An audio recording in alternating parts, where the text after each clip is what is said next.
Hello दोस्तों, कैसे हैं आप सभी लोग। मैं राजकुमार सिंह आप सभी लोगों का बहुत बहुत स्वागत करता हूं। दोस्तों, नेटवर्क थ्योरी में कई बार आप सवाल करते हो क्यूब के, और क्यूब के सवालों में आप कई बार फंस जाते हो कि किसका आंसर क्या आएगा।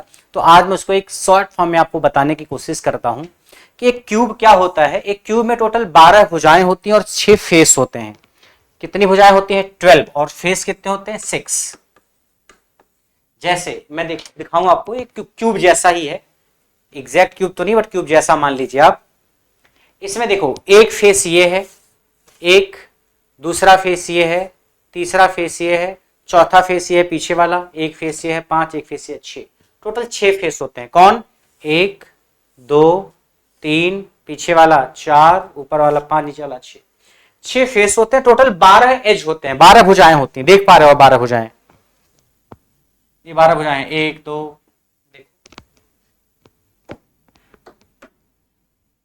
1 2 3 4 5 6 7 8 9 10 11 12। टोटल 12 भुजाएं होती हैं। देखो कौन कौन सी। 1 2 3 4 5 6 7 8 9 10 11 12, ऐसे टोटल 12 भुजाएं होती हैं। अगर आप देखोगे तो मतलब एज है टोटल। इसमें कौन कौन से एज हैं? जैसे एक एज ये है, ये भी एक एज है, ये भी एक एज है, ये भी एक एज है, ये भी एक एज है, ये भी एक एज है, ये भी एक एज है। एज है, एज है, एज है, एज है, एज है, एज है, एज है, एज है, सब एज मतलब भुजाएं। तो एक क्यूब में टोटल 12 एज या 12 भुजाएं होती हैं। सवाल आपसे पूछ लेता है कि क्यूब में 12 एज हैं, 12 भुजाएं हैं, और हर भुजा में रेजिस्टेंस आर आर ओम का है, या हर भुजा में रेजिस्टेंस 1 1 ओम का है, या हर भुजा का रेजिस्टेंस 2 2 ओम का है। कहने का मतलब है सारी एज का रेजिस्टेंस सेम ही होगा, तभी आप सवाल सॉल्व कर पाओगे। ऐसा नहीं कि 12 एज में से किसी का रेजिस्टेंस 1 ओम है, किसी का 2 ओम, किसी का 3 ओम, तो आप सॉल्व कर पाओगे। जो स्टैंडर्ड सवाल बनता है उसमें यही बनता है कि कुछ सारी ब्रांचेज या सारी एज का रेजिस्टेंस एक ही है, चाहे आर मान लिया जाए सबका रेजिस्टेंस, चाहे 1 ओम सबका रेजिस्टेंस मान लिया जाए, चाहे 2 ओम मान लिया जाए। तो ऐसी कहानी है आपके पास। इस सबके रेजिस्टेंस आर आर मान लिया हमने, आर आर। ठीक है। अब इस क्यूब में 3 प्रकार के सवाल बनते हैं। पहला होता है इक्विवेलेंट रेजिस्टेंस बताओ अक्रॉस बॉडी डायगोनल।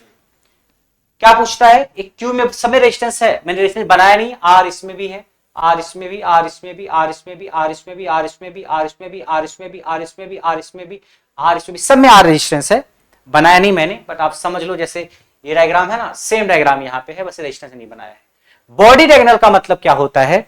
एक किनारा यहां पे पकड़ो और एक किनारा यहां पे पकड़ो, इन दोनों के बीच में इक्विवेलेंट रेजिस्टेंस, या एक किनारा यहां पे पकड़ो, एक किनारा यहां पे पकड़ो, इन दोनों के बीच में इक्विवेलेंट रेजिस्टेंस, चाहे इसके बीच में, चाहे इसके बीच में। यह है बॉडी डायगोनल। बॉडी डायगोनल का मतलब ये जो क्यूब है, क्यूब की जो दो अपोजिट साइड्स हैं, एक ये और एक ये, इस पे जो विकर्ण बन रहा होगा डायगोनल, उसके लिए इक्विवेलेंट रेजिस्टेंस पूछा है। जैसे मैं कहूं ये क्यूब है, इस क्यूब में एक किनारा ये है, एक पॉइंट देख पा रहे हो आप, ये लो, और दूसरा पॉइंट ये लो, एक पॉइंट ये लो, दूसरा पॉइंट ये लो, और उनको बीच में मिला दो, तो जो विकर्ण या डायगोनल बनेगा उन दोनों के बीच में इक्विवेलेंट रेजिस्टेंस। या आप और समझना चाहो तो आप जिस कमरे में बैठे हो, इस कमरे में एक किनारा यहां पे पकड़ा मैंने, एक कोने पे, इस कोने पे है ना ऊपर, और एक किनारा उसके सामने दूसरे कोने पर नीचे की तरफ। एक किनारा ऊपर है कॉर्नर पे और दूसरा उसके सामने नीचे की तरफ, तो ऊपर से लेके नीचे की तरफ ये, तो इसके बीच में जो इक्विवेलेंट रेजिस्टेंस होगा दैट इज बॉडी डायगोनल। जैसे आप जिस कमरे में 6 फेस है, देखो एक फेस ये दीवार, एक फेस ये दीवार, एक फेस सामने की दीवार, एक फेस पीछे की दीवार, एक फेस ऊपर की और एक फेस नीचे की, टोटल 6 फेस हैं, और एज कितने हैं? 12। तो बॉडी डायगोनल का मतलब एक किनारा यहां पे, एक किनारा यहां पे, इन दोनों के बीच में, या एक किनारा यहां ऊपर का और उसके सामने नीचे का दूसरा किनारा, ये। तो बॉडी डायगोनल का जो फार्मूला होता है इक्विवेलेंट रेजिस्टेंस का होता है 5/6 आर।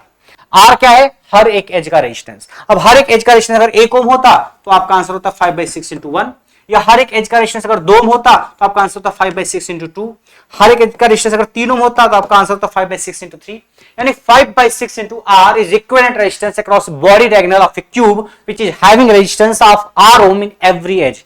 हर एक एज, हर एक भुजा में अगर रेजिस्टेंस R है तो इक्विवेलेंट रेजिस्टेंस हो जाएगा 5/6 R बॉडी डायगोनल के लिए। यानी इसके बीच चाहे इसके बीच। दूसरा आता है फेस डायगोनल के लिए इक्विवेलेंट रेजिस्टेंस क्या होगा। एक क्यूब में टोटल 6 फेस होते हैं। आप जैसे इस क्यूब को देखो, एक क्यूब है, ये एक फेस है, ये भी एक फेस है, ये भी एक फेस है, ये भी एक फेस है। तो अगर मैं इस एक फेस को देखूं जो दिख रहा है मुझे, तो इसमें फेस डायगोनल का मतलब एक पॉइंट यहां और एक पॉइंट यहां, इसको मिला दो, ये होता है फेस डायगोनल। एक पॉइंट यहां, एक पॉइंट यहां, इसको मिला दिया होता है फेस डायगोनल। या एक पॉइंट यहां, एक पॉइंट यहां, इसको मिला दीजिए फेस डायगोनल। यानी इसके बीच इक्विवेलेंट रेजिस्टेंस क्या होगा, या इसके बीच इक्विवेलेंट रेजिस्टेंस क्या होगा। यानी किसी एक फेस को पकड़ो और उस फेस का जो विकर्ण है, उन विकर्ण के दोनों पॉइंट के बीच में इक्विवेलेंट रेजिस्टेंस क्या होगा। Find face and you have to find the equivalent resistance across the points which are across the diagonals। यानी मैं ऐसे कह दूं, एक फेस ये है, इसमें इसके बीच में इक्विवेलेंट रेजिस्टेंस पूछ लेगा, या इसके बीच पूछ लेगा, दोनों का आंसर एक ही होगा। या ऐसे ले लिया, एक फेस इसके बीच पूछ लिया, या इसके बीच पूछ लिया, या इस फेस को ले लो, इसके बीच में डायगोनल बनेगा, एक डायगोनल इसके बीच में बनेगा, तो इसके बीच इक्विवेलेंट रेजिस्टेंस या इसके बीच इक्विवेलेंट रेजिस्टेंस। मतलब कोई एक फेस पकड़ लो, तो हमने एक फेस ये पकड़ लिया, मान लीजिए एक फेस से पकड़ लिया, इसमें इसके बीच निकाल दिया इक्विवेलेंट रेजिस्टेंस ये। या आप चाहते तो इसके बीच भी निकाल सकते थे, एक फेस है, इसके बीच चाहे इसके बीच, एक डायगोनल ये बनेगा, एक डायगोनल ये बनेगा, दो डायगोनल बनेंगे, दो विकर्ण। तो अगर आपसे पूछे फेस डायगोनल के अक्रॉस इक्विवेलेंट रेजिस्टेंस कितना होगा किसी क्यूब में, तो आपका आंसर होगा 3/4R, जहां R क्या है, R है हर एक एज में जो रेजिस्टेंस है।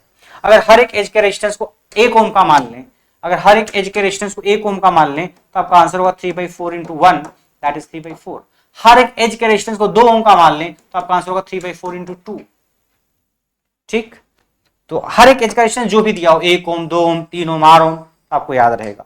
और तीसरा सवाल बनता है what is equivalent resistance across the edge of a cube. एक क्यूब में टोटल 12 एज होते हैं, किसी एक एज को पकड़ो और उस एज के दोनों किनारों के बीच में इक्विवेलेंट रेजिस्टेंस निकालो। देखो, एक एज ये है आपका, चाहो तो आप इसके बीच में निकाल लो इक्विवेलेंट रेजिस्टेंस, इसके बीच में। एक एज ये है, चाहो तो आप इसके बीच में इक्विवेलेंट रेजिस्टेंस निकाल लो।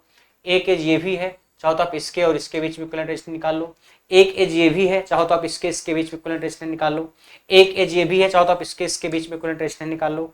एक एज ये भी है, चाहो तो इसके बीच में इक्विवेलेंट रेजिस्टेंस निकालो। एक एज ये है, इसके बीच निकाल सकते हो। एक एज ये है, इसके बीच में निकाल सकते हो। एक एज ये है, इसके बीच में निकाल सकते हो। एक एज ये है, इसके बीच में निकाल सकते हो। एक एज ये है, इसके बीच में निकाल सकते हो। एक एज ये है, इसके बीच में निकाल सकते हो। 12 एज हैं, किसी भी एक एज को, भुजा को पकड़ो और उसके क्रॉस इक्विवेलेंट रेजिस्टेंस निकालो। जैसे ये देखो, एक एज ये है, एक भुजा, इसके पूछ लिया इक्विवेलेंट रेजिस्टेंस। या एक एज ये है, एक भुजा, इसके क्रॉस पूछ लिया, इसके बीच इक्विवेलेंट रेजिस्टेंस पूछ लिया। या एक एज ये है, इसके बीच में इक्विवेलेंट रेजिस्टेंस पूछ लिया।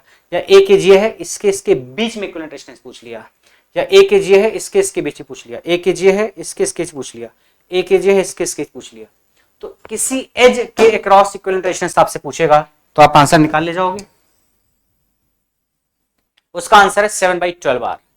याद रखना सारी वैल्यूज को कि अगर बॉडी डायगोनल का पूछा इसके बीच तो 5/6R। फेस डायगोनल का पूछा किसी एक फेस, जैसे आप देखो तो एक फेस ये भी तो है, आप इसके बीच में निकाल सकते हो या इसके बीच में निकाल सकते हो। या एक फेस आपका ये भी है, आप चाहो तो इसके बीच में निकाल सकते हो, इसके बीच में निकाल सकते हो। तो कोई भी एक फेस पकड़ लो और उसके जो विकर्ण है उन दोनों के बीच में इक्विवेलेंट रेजिस्टेंस, यह 3/4R। और कोई एक एज पकड़ लो, हमने यहाँ ए वाली एज पकड़ी, ए वाली एज, इस एज में एक पॉइंट ये लिया, एक पॉइंट ये लिया, इन दोनों के बीच में, नहीं इस एज के इन दोनों पॉइंट्स के बीच में, इन दोनों कॉर्नर्स के बीच में इक्विवेलेंट रेजिस्टेंस निकाला, 7/12R आ गया। तो इक्विवेलेंट रेजिस्टेंस अक्रॉस एज आएगा 7/12, across face diagonal 3/4, across body diagonal 5/6R। अब सारे रेजिस्टेंस सेम होने चाहिए। अगर सारे रेजिस्टेंस R हैं तो आपका आंसर ये होगा। अगर सारे रेजिस्टेंस 2-2 ओम के हैं तो R के पे 2 ओम रख दो। सारे रेजिस्टेंस 3-3 ओम के हैं तो R के पे 3 ओम रख दो। तो ऐसा सवाल आपके एग्जाम में आएगा तो कर ले जाओगे कि एक क्यूब है जिसमें 12 एज हैं, 6 फेस हैं, हर एक एज में 3-3 ओम का रेजिस्टेंस है। तो आप इक्विवेलेंट रेजिस्टेंस बताइए बॉडी डायगोनल के क्रॉस, या इक्विवेलेंट रेजिस्टेंस बताइए फेस डायगोनल के क्रॉस, या इक्विवेलेंट रेजिस्टेंस बताइए अक्रॉस एनी एज, किसी भी भुजा के क्रॉस। तो आपको ये फार्मूला याद होना चाहिए। ठीक है, क्लियर है। तो ये एज का सवाल था क्यूब से रिलेटेड। तो आप ऐसे सवाल आएंगे तो आप इसके आंसर कर ले जाओगे। ठीक है, तो आज की कहानी यही रखते हैं। बाकी अगर आप मेरे बैच की तलाश में हो तो मेरा बैच करियर विल ऐप पे चल रहा है, और अगर बैच से रिलेटेड कोई इन्फॉर्मेशन चाहिए तो आप इस नंबर पे व्हाट्सएप मैसेज करके या फोन करके पूछ सकते हो। ठीक है, कहाँ चल रहा है बैच? करियर विल ऐप पे। ठीक है। आप अगर जेई के बैच की तलाश में हो, आईटीआई इलेक्ट्रीशियन के बैच की तलाश में हो, आरआरबी एलपी के बैच की तलाश में हो, या फिर टेक्नीशियन ग्रेड 1 सिग्नल का जो बैच है उसकी तलाश में हो, तो सारे बैचेस आपको करियर लैब पे मिलेंगे, RRB JE, SSC JE, UPPC JE वगैरह। ठीक है, और कोई दिक्कत है तो आप इस पर व्हाट्सएप मैसेज या फोन करके पूछ सकते हो। तो आज की हमारी कहानी यहीं तक। एक छोटा सा टॉपिक था जो आपके एग्जाम के लिए काफी इंपॉर्टेंट था, इसको याद रखना।